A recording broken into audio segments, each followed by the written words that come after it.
हाँ, question number 1 और 2 तो हो गए थे उस दिन अपने, 3 भी हो गया था। क्वेश्चन नंबर 4, क्वेश्चन नंबर 4 ने कौन कौन ने ट्राई किया है? कौन कौन को आ गया? कौन कौन को पूछना है?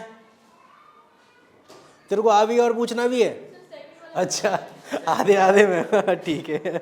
चलो, बोल रहा है P is a point in the, अच्छा फिगर दे रखा है, in the interior of a parallelogram ABCD, show that APB plus PCD ABCD and APD plus PBC APB plus, पूरा पूरा किसको पूछना है सवाल? कर क्या है? चलो सबसे पहले तो अपन फिगर बना लेते हैं। चलो तो TP में हमारे पास 2 पार्ट है। पहले पार्ट में हमको क्या करना है, जल्दी से बोलो। Area of APB plus PCD area of ABCD का आधा, ठीक है। और दूसरे पार्ट में area APD plus PB is equal to area of APB plus area of PC। हाँ बेटा, देखो भूमि बेटा, इसमें तुमने अगर पहला पार्ट कर लिया तो दूसरे की जरूरत ही नहीं है, दूसरा तो ऐसे ही खत्म हो जाएगा। चलो पहला पार्ट कैसे किया, चलो बताओ।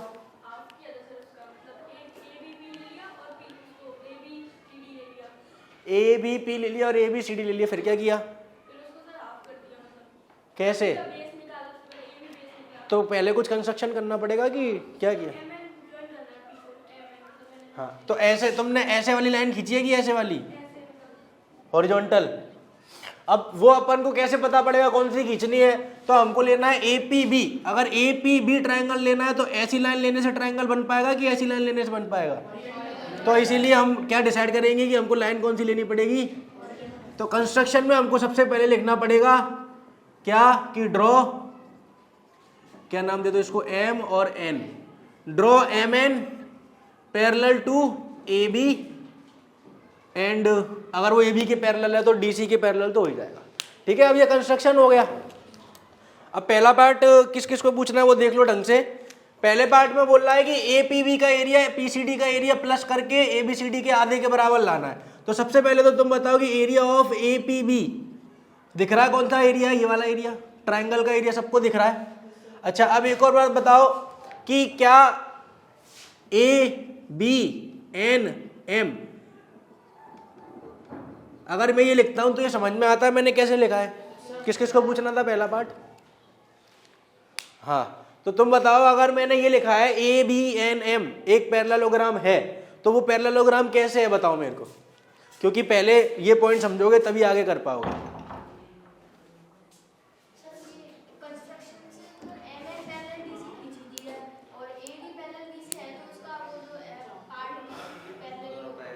देखो देखो अभी अभी हमने बोला है कंस्ट्रक्शन, हमने क्या किया था कि MN जो है वो AB के पैरेलल है, और ये अगर पहले वाला जो फिगर है ABCD वो पैरेललोग्राम है तो ये वाली लाइन इसके पैरेलल होगी कि नहीं होगी? बिल्कुल होगी। तो अगर मैं डायरेक्टली लिख सकता हूँ ABNM इज अ पैरेललोग्राम, तो कोई दिक्कत है? कोई दिक्कत नहीं है। अब तुमको क्या दिख रहा है कि ट्राइंगल ABP और ये जो पैरेललोग्राम है दोनों का बेस सेम है, और दोनों का बेस सेम है और दोनों सेम पैरेलल लाइंस के बीच में है। कौन सी पैरेलल लाइंस है? AB और, तो यहां से हम क्या लिख सकते हैं कि area of APB is equal to area of ABNM का आधा। बोलो समझ में आ रहा है क्या? क्यों? क्योंकि ये थ्योरम हम पढ़ चुके हैं। और सिमिलरली हम क्या लिख सकते हैं कि एरिया ऑफ नीचे वाला ट्राइंगल, अगर मैं लिखूंगा DPC किसके बराबर हो जाएगा? DCDMN के, सेम लॉजिक से लिख सकते हैं। तो यहां पे आप लिख दोगे सिमिलरली। अब तुम देखो टू प्रूफ के जितने भी सवाल आते हैं, सुन लो, हमेशा याद रखना, टू प्रूफ के सवाल आते हो तो उसमें अपन को कोई एक साइड दूसरी के बराबर ही करनी रहेगी। तो अब पहले हम अपना LHS क्रिएट कर लेते हैं। LHS क्रिएट होते हुए दिख रहा है, तुम देखो ये प्लस ये चाहिए, तो अगर दोनों इक्वेशन को, इसको मैंने 1 नाम दे दिया और इसको मैंने 2 नाम दे दिया और लिख दिया कि ऐड इक्वेशन 1 एंड, तो लेफ्ट हैंड साइड में क्या बन जाएगा बताना? Area of APB plus area of DPC, और DPC लिखो या PCD लिखो बात एक ही है। ये पता है कि नहीं पता? अब राइट में क्या बनना है देखो जरा, तो ABNM का आधा और CDMN का, और इनमें से तुमको पता है कि हाफ क्या आ जाएगा, कॉमन। अब अंदर कौन सा बच रहा है, ABNM ऊपर वाला पैरेललोग्राम, CDMN नीचे वाला पैरेललोग्राम, बोलो आया ना। दोनों को जोड़ने से क्या बन जाएगा, तो अंदर जो बचेगा उसको मैं डायरेक्ट लिख देता हूं, वो मिलके क्या बन जाएगा, ABCD, और ये उसका क्या आ गया, आधा, और ये LHS है और ये RHS के क्या हो चुका है, बराबर। तो पहला पार्ट हमारा हो चुका है। अभी बताओ कोई समस्या है, पक्का, सिंपल है ना। अगर थ्योरम समझ लोगे तो सवाल में कोई दिक्कत नहीं आने वाली। सेकंड पार्ट की बात करें, अब देखो सेकंड पार्ट में कुछ नहीं करना, सेकंड पार्ट में सेम सवाल है, बस इस बार तुमको दिख रहा है ट्रायंगल कौन सा लेना है बेटा, APD, और दूसरा ट्रायंगल कौन सा है, PBC। तो भूमि बेटा तुम बताओ कि अगर ये वाले ट्रायंगल लेने हैं तो क्या इस लाइन से काम चल पाएगा, इस बार हमको लाइन दूसरी लेनी पड़ेगी। तो इस बार हम क्या कंस्ट्रक्शन करेंगे, इस तरीके से एक लाइन ड्रॉ कर देंगे। जैसे इस तरीके से लाइन ड्रॉ करी, सेम चीजें सारी की सारी चीजें वापस से लिख देंगे, वापस से लिख देंगे, तो ये APD और PBC किसके बराबर आ जाएगा, हाफ ऑफ ABCD के बराबर। और अगर ये भी ABCD के आधे के बराबर है और ये भी इसके बराबर आ रहा है, तो ये दोनों आपस में कैसे हो जाएंगे, समझ में आ रहा है, करके दिखाऊं, पक्का। तो क्वेश्चन नंबर 4 हो गया है, देख लो एक बार और फिर अपन बढ़ते हैं क्वेश्चन नंबर 5 पे। अब लिखते कैसे हैं वो तुम लोग नेट पे सर्च कर लेना, वैसे तो थोड़ा बहुत मैंने लिख दिया है, पर लिखना कम जरूरी है, समझना ज़्यादा जरूरी है, ठीक है। लिखते कैसे हैं वो तो तुम कॉपी जब बनाते हो तो नेट से देख के लिखते ही हो पहले से ही, तो उसी को देख लेना, ठीक है। नहीं समझ में आएगा तो वो भी पूछ लेना, कोई दिक्कत नहीं है। चलो क्वेश्चन नंबर 4 हो गया, क्वेश्चन नंबर 5 की बात करते हैं। मिटा दूं इसको, पूछना है किसी को क्वेश्चन नंबर 5, हाँ तुमको पूछना है। बोला PQRS and ABRS are parallelograms and X is any point on the side BR, ठीक है। So that area of PQRS, बेटा पहला पार्ट तो मुझे लग रहा है कि उसमें मुझे समझाने की कोई ज़रूरत नहीं है, क्योंकि सेम बेस पे है और सेम पैरेलल लाइंस के बीच में है, तो ये तो डायरेक्ट थ्योरम से हो ही रहा है। सेकंड पार्ट की बात कर लेते हैं। बोला area of AXS and half of PQRS, ठीक है। अच्छा एक बात बताओ बेटा, एक बात बताओ कि PQRS को छोड़ो, ये बताओ कि एरिया ऑफ AXS को क्या आप हाफ ऑफ ABRS के बराबर कर सकती हो, पक्का। और ABRS खुद किसके बराबर है, हो तो गया फिर, सही बोल रहा हूं मैं, हो तो गया फिर, उसमें डाउट क्या आया बताओ, है हाँ हाँ अभी हो गया क्या, सिंपल है ना, बहुत सिंपल है, कुछ है ही नहीं उसमें। तो ऐसे सवाल अगर पेपर में OT में आ गए तो क्या हम देखते से ही खत्म कर देंगे, बिल्कुल कर देंगे। बोला farmer was having a field in the form of a parallelogram PQRS। अब एक और चीज़ सुन लो, जैसे ये जितने भी सवाल होते हैं ना, ज्योमेट्री के सवाल जितने भी होते हैं, तो उसमें ना सबसे पहले जो वो बोलता जा रहा है ना, वो करते चलो तो तुमको सवाल समझ में आ जाएगा। अब उसने पहली वाली लाइन में क्या बोला है, मैंने पहली वाली लाइन के आगे कुछ भी नहीं पढ़ा, क्योंकि पहली वाली लाइन को सबसे पहले मैं समझ लेता हूँ। पहली वाली लाइन में क्या बोल रहा है कि एक फार्मर है जिसके पास एक पैरेललोग्राम की फील्ड है, उसका नाम क्या है, PQ। तो अब मेरे को नहीं पता कि आगे वो सवाल में क्या पूछने वाला है, पर सबसे पहले जो भी पूछा है, मतलब जो भी बात करी है वो पहले मैं ड्रॉ कर लेता हूँ। तो मैंने एक ड्रॉ कर लिया क्या, PQRS। अब मैं सवाल को आगे देखूंगा कि आगे वो क्या कह रहा है, ठीक है। पहली लाइन खत्म हो गई, अब हमको पहली लाइन पढ़ने की जरूरत नहीं है।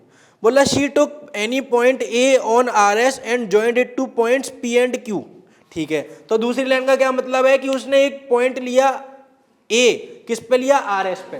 तो RS कहाँ है, ये रही, RS पे उसने एक पॉइंट ले लिया, कौन सा, A। तो ये उसने मान लो कोई सा भी पॉइंट ले लिया है A, और उसने किसको ज्वाइन कर दिया है, P से A को और Q को, हाँ या ना। ये सेकंड लाइन का यही मतलब है, बिल्कुल यही मतलब है। बोला how many parts the field is divided, सबको दिख रहा है, एक ये वाला पार्ट, एक ये वाला पार्ट और एक, तो ये तो कोई दिक्कत ही नहीं है। What are the shapes of these parts, सबको दिख रहा है। The farmer wants to sow wheat and pulses in equal portions of the field separately, how should she do it. अच्छा अब वो बोल रहा है कि उसको बराबर के पार्ट में, तो बहुत ही सिंपल है, मुझे लगा एक और इसमें एक और टफ सवाल है इस चैप्टर में, मुझे लगा ये वो वाला है। ये तो बहुत सिंपल है। अब उसको क्या करना है कि आधे आधे पार्ट में, एक में उसको वीट उगानी और एक में पल्स उगानी। अब ये तो घुमा फिरा के बात क्या पूछना चाह रहा है वो कि आधा हिस्सा कौन सा किसके बराबर है। तो हमको पता है कि ये क्या है, एक पैरेललोग्राम, और जो ट्राइंगल PAQ है, ट्राइंगल PAQ, और जो पैरेललोग्राम PQRS है, उन दोनों का सेम बेस है, कौन सा है, और सेम पैरेलल लाइंस है SR एंड। तो इसका मतलब area of triangle PAQ is equal to half of area of PQRS। तो अगर अपन ये जो मैं एरिया शेड कर रहा हूं इसमें अगर अपन वीट उगा ले तो बाकी के बचे में क्या उगा सकते हैं। अगर इसमें अपन ने वीट उगा ली तो बाकी के में दोनों में क्या उगा लो, तो हो गया आधा आधा कम। सिंपल है तो। चलो, तो इस तरीके से अपनी 9.2 कंप्लीट है। क्वेश्चन नंबर 2 में तेरे को भी बता दूंगा, ठीक है। आगे बढ़ जाएं। 2 triangles on the same base. Theorem 9.2 पढ़ के देखना, क्या मैं तुमको पढ़ा चुका हूं, पढ़ा दिया है, तो ये तुमको पता तो है ही है। इसका प्रूफ देख लो। चलो तुम लोग प्रूफ पढ़ के देखो, मुझे लगता नहीं है मुझे समझाना पड़ेगा, फिर भी अगर नहीं समझ में आ रहा तो मैं बता दूंगा। बहुत आसान प्रूफ है, दिख ही रहा होगा तुमको। मैथ्स पढ़ना सीख जाओ, सॉल्व करना भी सीख जाओगे। ABCD का एरिया PBCR के बराबर दिया है, बताओ क्यों। जो प्रूफ है ऊपर की तरफ उसमें तुमको फिगर दिख रहा है, फिगर 9.19 देखो, 9.19 सबको दिख रहा है। उसमें बोल रहा है कि इस वाले फिगर में ABCD का जो एरिया है वो PBCR के बराबर है। ABCD देखो पहले तो एक पैरेललोग्राम है, PBCR देखो एक पैरेललोग्राम है, दिख रहा है कि नहीं दिख रहा। दोनों का एरिया बराबर है, क्यों होगा सबको पता है, बाय थ्योरम 9.1, कोई दिक्कत ही नहीं है। फिर उसके बाद बोल रहा है कि triangle ABC is congruent to triangle CDA।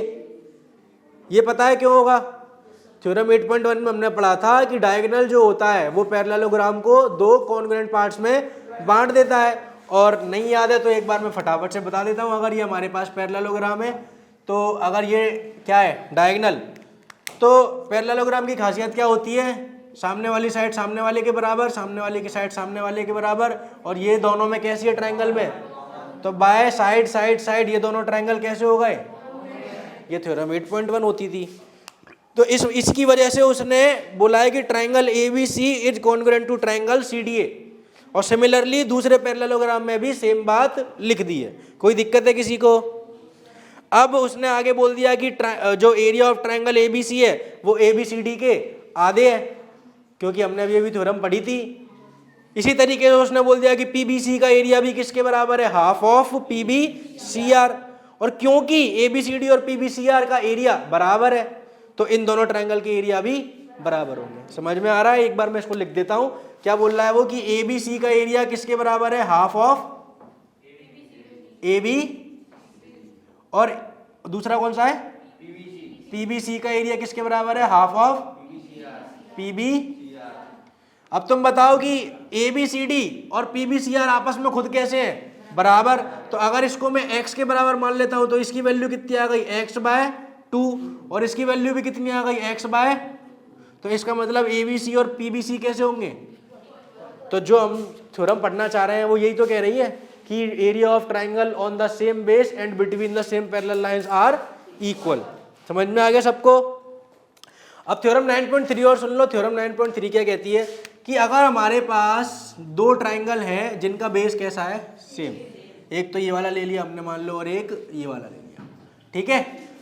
तो बोल रहा है कि अगर ये 2 ट्राइंगल है मान लो ABC और ABP, दोनों ट्राइंगल को हम इस वाली थ्योरम में हमको गिवन क्या क्या है, बोल रहा है कि दोनों ट्राइंगल का बेस सेम है, तो बेस सेम। इसके अलावा और क्या बोल रहा है कि उनके एरियाज कैसे हैं, एरियाज आर इक्वल। थ्योरम पढ़ के देखो, थ्योरम में हमको 2 बातें दी गई हैं। एक तो बोल रहा है कि दोनों ट्राइंगल का बेस सेम है, दूसरा बोल रहा है कि दोनों ट्राइंगल के जो एरिया हैं वो कैसे हैं, बराबर। अब तुम बताओ ट्राइंगल के एरिया में कितनी चीजें होती हैं, एक तो एरिया, एक बेस और एक।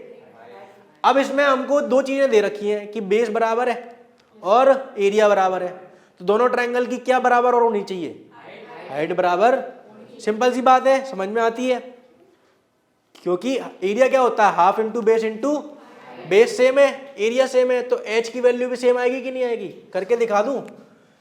अगर तुम ABC के लिए लिखोगे तो क्या लिखोगे, half into base AB into height h, इसकी हाइट h1 मान लो, क्या मान लो, इसकी हाइट h1। और अगर तुम ABP के लिए लिखोगे तो इसके लिए क्या लिखोगे, half into base AB into height h2। बोलो आया ना। अब गिवन क्या है कि बेस सेम है, वो तो हमने इस्तेमाल कर लिया, और क्या गिवन है, एरियाज आर इक्वल, यानी कि half into AB into h1 should be equal to half into AB into, अब सब कुछ कट जाएगा तो h1 बराबर किसके आ जाएगा, और दोनों की ट्रायंगल की अगर हाइट सेम है इसका मतलब वो सेम पैरेलल लाइंस के बीच में लाई करते हैं। समझ में आ गया।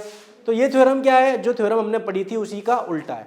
पहले हमने क्या पढ़ा कि ट्रायंगल अगर सेम बेस पे और सेम पैरेलल लाइंस पे तो उनके एरिया कैसे होंगे, बराबर। इसका उल्टा क्या हो गया कि अगर ट्रायंगल सेम बेस पे है और उनके एरिया बराबर है तो उन दोनों को सेम पैरेलल लाइंस के बीच में होना पड़ेगा। क्या समझ में आती है ये बात? बिल्कुल आती है, पर उनका सेम बेस नहीं हो पाएगा ना। बेस तो बेटा अलग अलग हो सकता है ना। अगर मैं इसी ट्रायंगल को, मान लो इसी ट्रायंगल को उठा के, इमेजिन करो मैं इस ट्रायंगल को उठा के बगल से खिसका रहा हूं, तो तुम बताओ कि दोनों ट्रायंगल का एरिया सेम रहेगा कि अलग अलग होगा? सेम ही रहेगा ना, क्योंकि मैंने शिफ्ट किया है। शिफ्ट करने से एरिया तो नहीं बदल जाएगा, पर बेस अलग अलग हो गया, हाइट अभी भी सेम है, तो ऐसा उसमें नहीं कह सकते कि बेस सेम है। समझ में आ रहा है? बेस सेम होने के लिए तो हमको दिखना चाहिए ना कि वो बेस सेम है कि नहीं। ठीक है, चलो अगर तुमको समझ में आ रहा है तो एग्जाम्पल नंबर 3 पहले ट्राई कर लो, नहीं बनेगा तो मैं बता दूंगा। आंसर मत देखना, खुद से ट्राई करने की कोशिश करो। अच्छा एक चीज़ और सुन लो पहले, जो कि तुमको आगे तक काम आएगी। बच्चों को इसमें बहुत कन्फ्यूज़न रहता है, तो मैं ज़रा इसको क्लियर कर देता हूँ। अब तुम लोगों में से पहले तो ये बताओ कि ये जो 4 चीज़ें मैंने लिखी हैं उसमें से तुमको कौन कौन सी चीज़ें पता है, कौन कौन सी चीज़ें नहीं पता है, या फिर नाम सुना हुआ मतलब समझ में नहीं आता?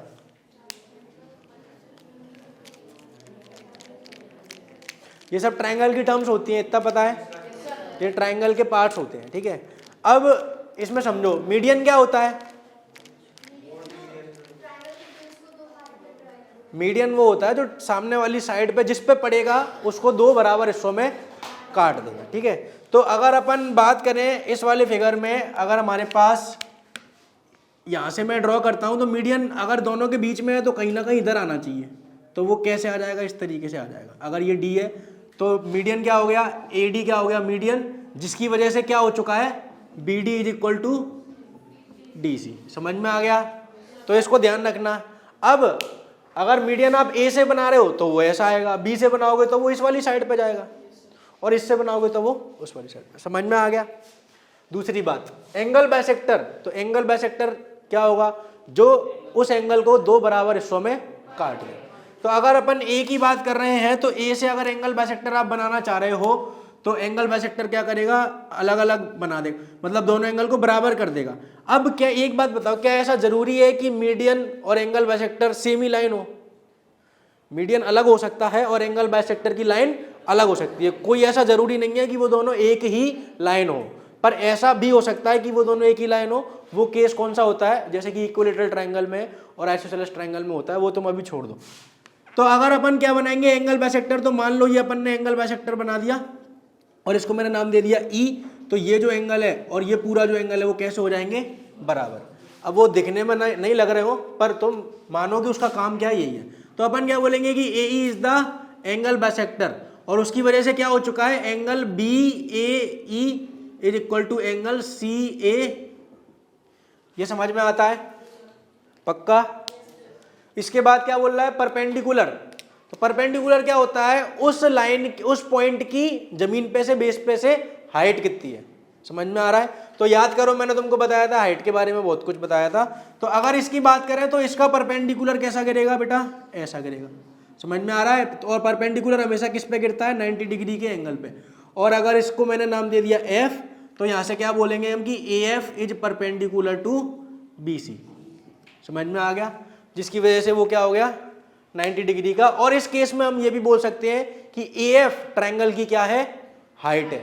अगर हम बेस किसको ले लें, BC को। समझ में आ गया। अब ये बहुत इंपॉर्टेंट है, ये इसमें बच्चे कंफ्यूज रहते हैं। अब मेरी बात सुनो, परपेंडिकुलर बाइसेक्टर कितने शब्दों से मिलकर बना है? एक तो परपेंडिकुलर और एक बाइसेक्टर का क्या मतलब होता है? आधे आधे में बांटना। परपेंडिकुलर का क्या मतलब होता है? तो परपेंडिकुलर बाइसेक्टर वो कहलाएगा जो डी पे से निकलेगा और 90 डिग्री का क्या बनाएगा।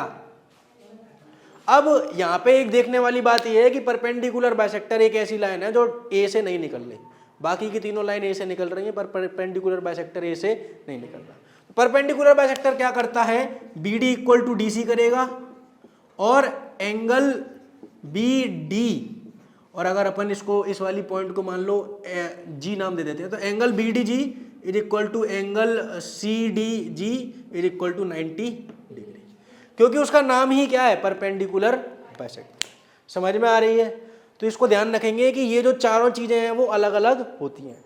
अब जब भी पेपर में या फिर जब भी क्वेश्चन आता है हमारे पास कि एक लाइन है जो कि मीडियन ऑफ ट्राइंगल है, तो दिमाग में क्या आना चाहिए कि सामने वाली जो साइड्स हैं वो किस में हो गई होंगी? आधे आधे में बराबर, क्योंकि इसमें मीडियन लिखा हुआ है। तो अब तुम इसको ट्राई कर सकते हो, ये बहुत इंपॉर्टेंट है, इसको ध्यान रखना। मैंने ये इसलिए पढ़ाया क्योंकि मेरे को 11वीं कक्षा तक ये सब क्लियर ही नहीं हुआ था। जब मैं कोटा गया तब मुझे समझ में आया कि अच्छा ये सब अलग अलग होती हैं।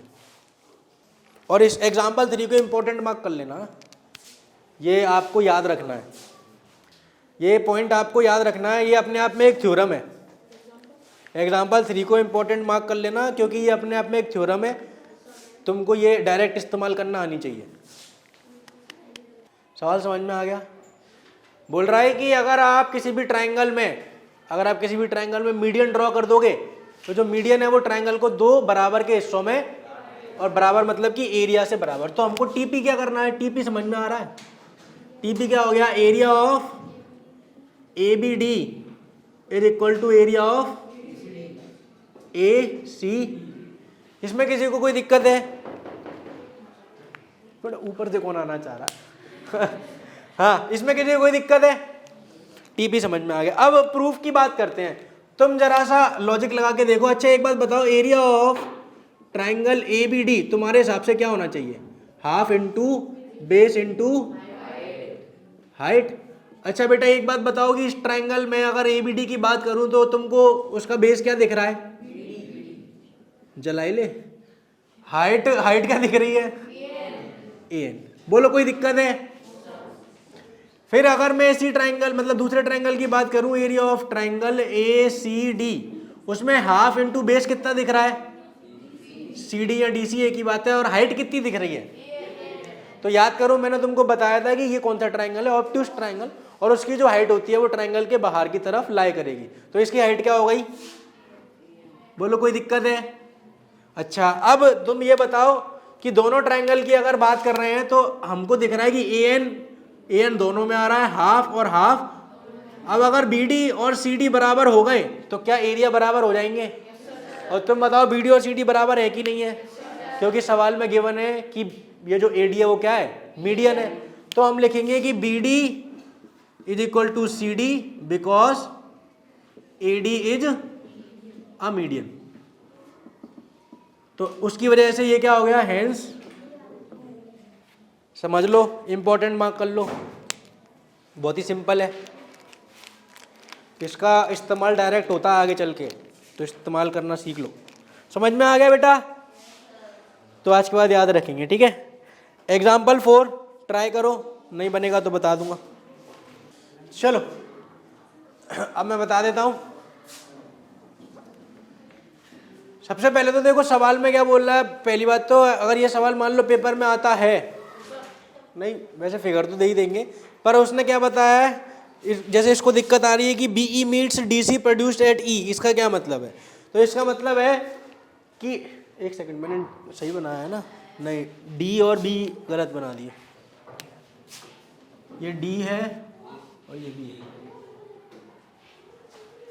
क्या बोल रहा है कि DC प्रोड्यूस्ड, तो DC प्रोड्यूस का क्या मतलब है कि DC को खींचो।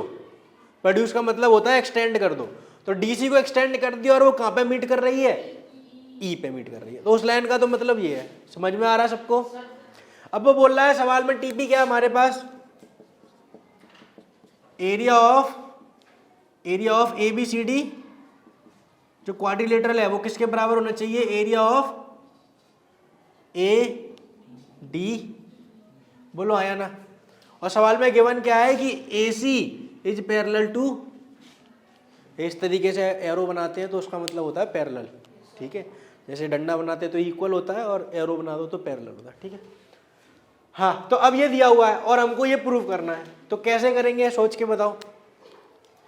ए बी सी डी का एरिया ए डी ई के बराबर करना है तो उसके लिए हमको क्या दिमाग लगाना पड़ेगा, A B C D. A B C D तुमको दिख रहा है, ए बी सी डी ये वाला जो एरिया है, ए बी सी डी में तुमको क्या दिख रहा होगा बेटा कि अगर area of A B C D की हम बात करें तो वो किसके बराबर है, area of A D C plus area of A B. इस लाइन को जरा एक बार अच्छे से देखो, क्या तुमको समझ में आ रहा है मैंने क्या लिखा है। क्या मैं ए बी सी डी को area, A B C D के एरिया को इन दो तरीके से बांट के लिख सकता हूं, समझ में आ रहा है सबको, पक्का। अब ए डी ई की बात करो तो ए डी ई तुमको कैसा दिखेगा, एरिया ऑफ ए डी ई। अगर तुम इसको बांट दोगे तो वो कैसा दिख रहा है, area of A D C plus area of A D E, area of A C E. बोलो आया ना, दिख रहा है सबको।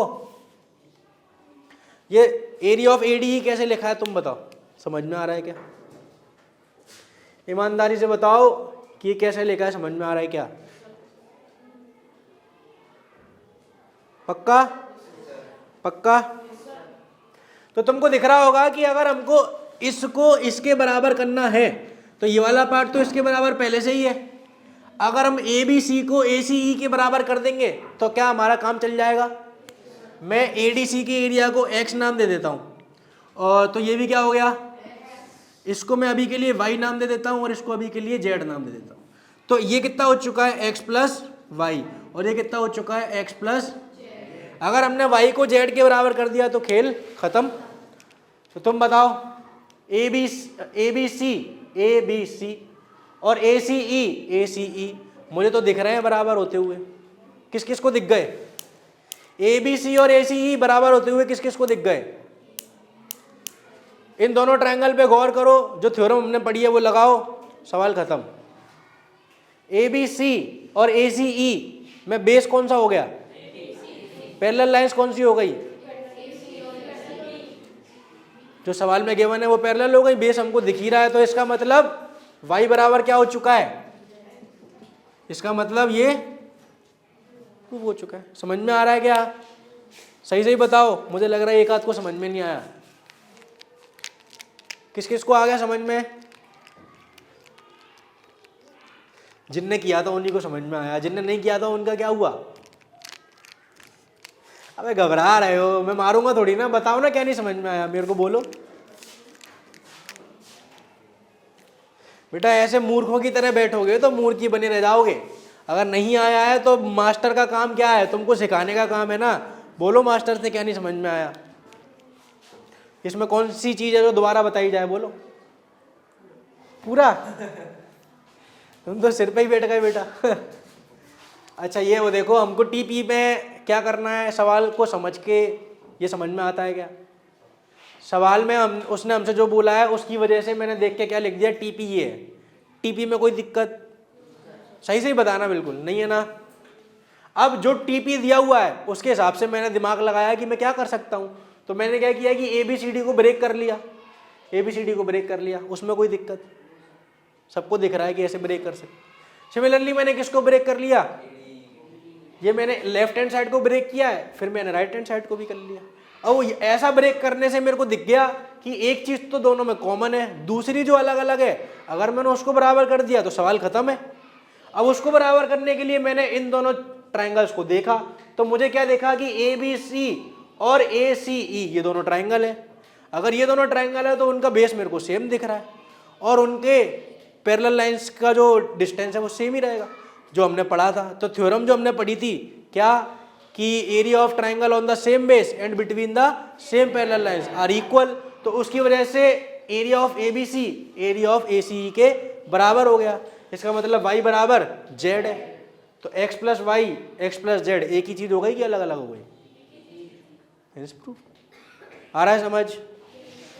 चलो तो एक्सरसाइज 9.3 का क्वेश्चन नंबर 1 ट्राई कर लो, मैं बताता हूँ। किस किस को आ गया? किस किस को सवाल नहीं समझ में आया? सवाल समझ में आ गया। किस किस को आंसर नहीं आया समझ में? मतलब पूछना है ना, किस किस को पूछना है? तुम लोगों को, तुमको भी पूछना है, ठीक है। अच्छा टीपी क्या लिखा है वो समझ में आ रहा है? टीपी तो सवाल में दिया हुआ है। अच्छा गिवन क्या है? गिवन एक इंपॉर्टेंट चीज है कि बीडी क्या है, एडी क्या है? मीडियन। अच्छा अभी अभी हमने पढ़ा था कि मीडियन जो होता है वो ट्रायंगल को दो बराबर के हिस्सों में बांट देता है। अच्छा अगर ट्रायंगल को दो बराबर के हिस्सों में बांट देता है तो मैं क्या बोल रहा हूं कि AD is the median of, AD is median of, किसका मीडियन है? ट्रायंगल एबीसी का। बोलो आया ना? तो अगर एडी एबीसी का मीडियन है तो वो एबीसी को दो बराबर हिस्सों में बांटेगा, तो हम क्या बोलेंगे कि ट्रायंगल ए डी बी का एरिया किसके बराबर होगा? Area of A D C के। बोलो आया ना? इसमें कोई समस्या है? पक्का? अब एक बात बताओ कि अगर एडी मीडियन है बीसी का तो ये वाली साइड इसके बराबर होगी कि नहीं होगी? अब सेम लॉजिक से तुम ये बताओ कि ई बी सी ट्रायंगल में, किसमें? In triangle E B C ED median हो जाएगा कि नहीं? बताओ। क्योंकि मीडियन का काम क्या होता है? जिस पे वो पड़े उसको दो बराबर हिस्सों में बांट दे। तो तुम बताओ कि अगर ट्रायंगल ई बी सी लिया है तो उसमें भी तो ईडी मीडियन का काम करेगा? बोलो आया ना? करेगा। तो इसकी मदद से हम क्या बोलेंगे कि area of triangle E D B is equal to area of triangle E D. कोई दिक्कत है किसी को? पक्का? अब तुम बताओ, अगर मैं इसको x बोलता हूं, इसको y बोलता हूं, अगर ये y है तो ये वाला कितना होगा? इसको मैं z बोल देता हूं, आया ना? तो ट्रायंगल ए बी डी ये है ना, इसकी वैल्यू कितनी आ गई? x प्लस, बोलो आया ना? एडीसी की वैल्यू क्या आ गई? x plus. तो यहां से तुम बोलोगे कि since x plus y is equal to x plus x से तो y बराबर, और क्या हमको यही प्रूव करना है? Y plus z. तो y प्लस जेड है तो यहाँ से x प्लस वाई बराबर कितना आ गया? y प्लस, तो y से अगर y गया तो x बराबर कितना आ गया? और x कौन सा एरिया है? क्या ये वाला एरिया है? और z कौन सा? ये वाला एरिया है। तो ये प्रूफ हो गया। देख लो किस किस को समझ में आ रहा है, किस किस को नहीं आ रहा, बता दो। सिंपल जो अभी अपन ने एग्जाम्पल 3 किया था उसका इस्तेमाल कर रहे हैं। चलो अगर समझ में आ गया है तो क्वेश्चन नंबर 2 सबसे पहले तो उसको इंपॉर्टेंट मार्क कर लो क्योंकि वो इंपॉर्टेंट है, और इसको ट्राई करो। अगर क्वेश्चन नंबर 1 हो गया तो क्वेश्चन नंबर 2 अब तुमको बड़े आसानी से आ जाएगा। कौन किसका मीडियन है अगर ये चेक कर लोगे तो सवाल हो जाएगा, क्योंकि मीडियन क्या करता है? ट्रायंगल को दो बराबर हिस्सों में बांट देता है। अगर ये सीख गए तो हो गया सवाल खत्म।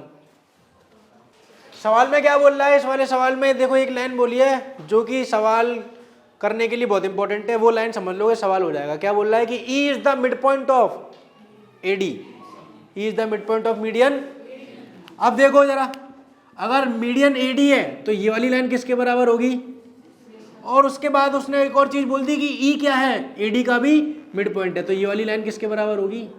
ये समझ में आ रहा है सबको? अब तुम देखो कि अगर अपन ट्रायंगल देखने जाएंगे तो तुमको दिख रहा है ना कौन कौन किस किस का मीडियन हो गया। अगर मैं ट्रायंगल ए बी सी की बात करूं तो उसमें तो हमको गिवन ही है कौन है मीडियन। तुम बताओ ट्रायंगल ए बी डी में कौन मीडियन का काम कर रहा है? ट्रायंगल ए बी डी को घूर के देखो और उसमें मीडियन का काम कौन कर रहा है? बी ही कर रहा है कि नहीं कर रहा?